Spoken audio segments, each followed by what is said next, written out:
হিন্দু বর্ষপঞ্জি অনুসারে বৈশাখ মাসের পূর্ণিমায় বৌদ্ধ পূর্ণিমা পালন করা হয়। ভগবান বুদ্ধের জন্মবার্ষিকী পালন হয় বৌদ্ধ পূর্ণিমায়। গোটা বিশ্ব জুড়ে এই দিনটি অত্যন্ত আনন্দের সঙ্গে পালন করা হয়। বৌদ্ধ ধর্মাবলম্বীদের কাছে এই দিনটি খুবই তাৎপর্যপূর্ণ। এই উপলক্ষে ভক্তরা ভগবান গৌতম বুদ্ধের শিক্ষা স্মরণ করে এবং জীবনে তার আদর্শ অনুসরণ করার প্রতিশ্রুতি দেয়।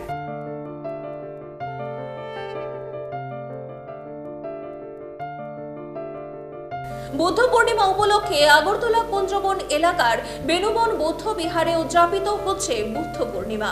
জানা যায় এটি গৌতম বুদ্ধের 2569তম জন্মদিন।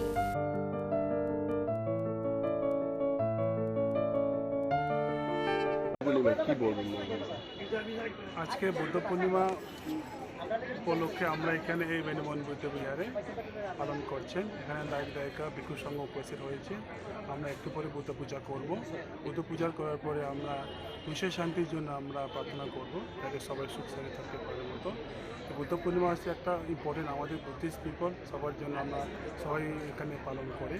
এটার জন্য আমরা এখানে এই বুদ্ধ পূর্ণিমা উপলক্ষে আমরা পালন করি।